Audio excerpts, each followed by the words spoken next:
نعت رسول مقبول صلی اللہ علیہ وآلہ وسلم پیش کر رہے تھے اپنے والہانہ انداز میں محمد نوید غوری۔ نعت کے دوران فخر اہل سنت، مناظر اہل سنت حضرت علامہ مولانا اختر الحسین مولانا مقبول حسین اختر القادری دعوت برکات میں تشریف لائے، ان کو صمیم قلب سے خوش آمدید کہتے ہیں۔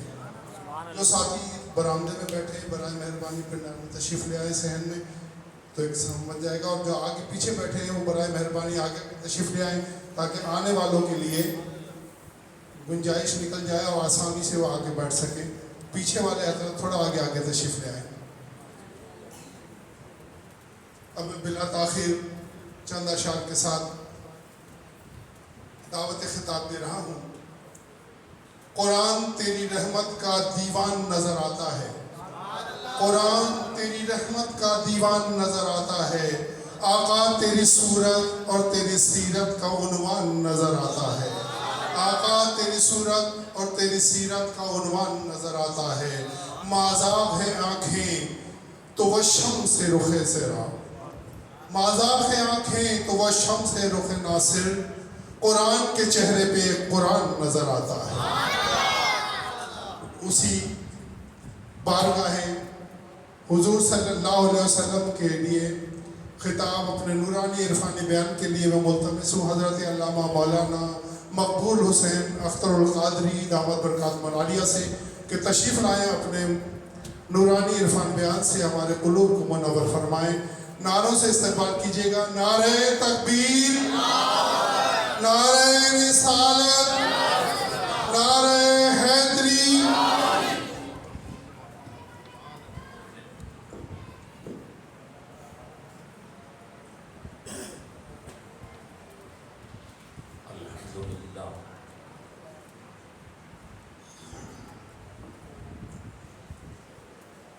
الحمد لله نحمده ونستعينه ونستغفره ونؤمن به ونتوكل عليه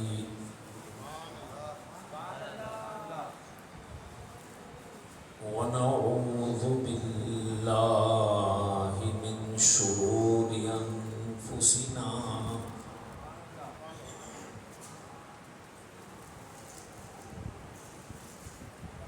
ومن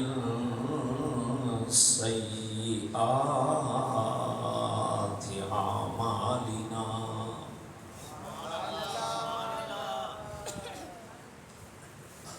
من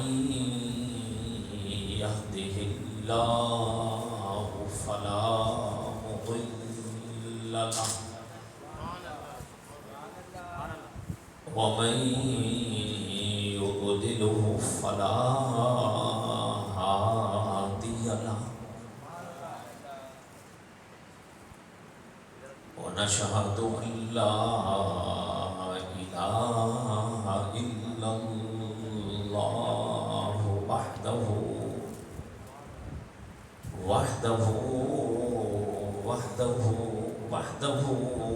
لا شريك له ونشهد أن سيدنا وسندنا ومولانا وملجانا ومأوانا وأعلانا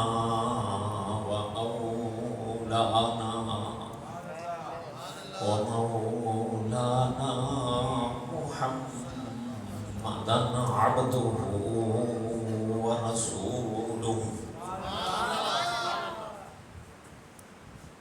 أما بعد فأعوذ بالله من الشيطان الرجيم بسم الله الرحمن الرحيم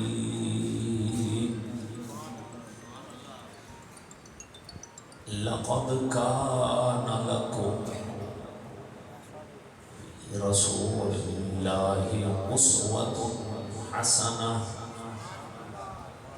لمن كان يرجو الله واليوم الآخر آمنت بالله صدق الله العلي العظيم وصدق رسوله النبي الكريم الأمين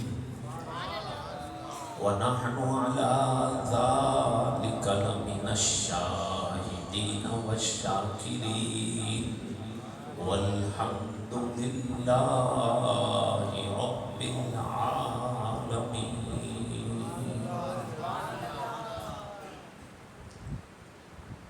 حمد و صلاۃ کے بعد تمام حضرات میرے ساتھ ہم آواز ہو کر بڑی ہی محبت و مودت کے ساتھ اس بارگاہ بے کس پناہ میں درود و سلام کا نذرانہ پیش فرمائیں کہ جس کے اوپر خود خالق کائنات درود بھیج رہا ہے. بڑی محبت سے الصلاۃ والسلام علیک الصلاۃ والسلام علیک یا حبیب اللہ. نبی کا قرب چاہیے تو یاد رکھیے آقا دو عالم صلی اللہ علیہ وسلم کی حدیث ہے قیامت کے دن میرے سب سے زیادہ قریب وہ ہوگا جو مجھ پر زیادہ درود و سلام پڑھنے والا ہوگا. ایک غلام اور ایک امتی کا کام بھی یہی ہے کہ بار بار اپنی حاضری سرکار کی بارگاہ میں پیش کرے کیونکہ ہمیں حکم ہے وَلَوْ أَنَّهُمْ ظَلَمُوا أَنفُسَهُمْ جَاءُوكَ فَاسْتَغْفَرُوا اللَّهَ. اے میرے بندو اگر اپنی جانوں پر ظلم کر لو تو میرے محبوب کی بارگاہ میں حاضر ہو جاؤ. یعنی جرم اللہ کا کر رہے ہیں, اللہ اپنے پاس نہیں بلا رہا, اپنے محبوب کی بارگاہ میں بلا رہا ہے. یا اللہ جرم تیرا کیا, نافرمانی تیری کی, یا اللہ تو اپنی بارگاہ میں بلاتا. فرمایا نانا یہ کس نے بتا دیا کہ میری بارگاہ اور میرے محبوب کا در کوئی علیحدہ چیز ہے. میرے محبوب کے پاس آنا گویا میرے ہی پاس آنا ہے. اسی لیے میرے اور آپ کے امام اہل سنت فرماتے ہیں بخدا خدا کا یہی ہے در, نہیں اور کوئی مفر مقر جو وہاں سے ہو یہیں آ کے ہو, جو یہاں نہیں تو وہاں نہیں.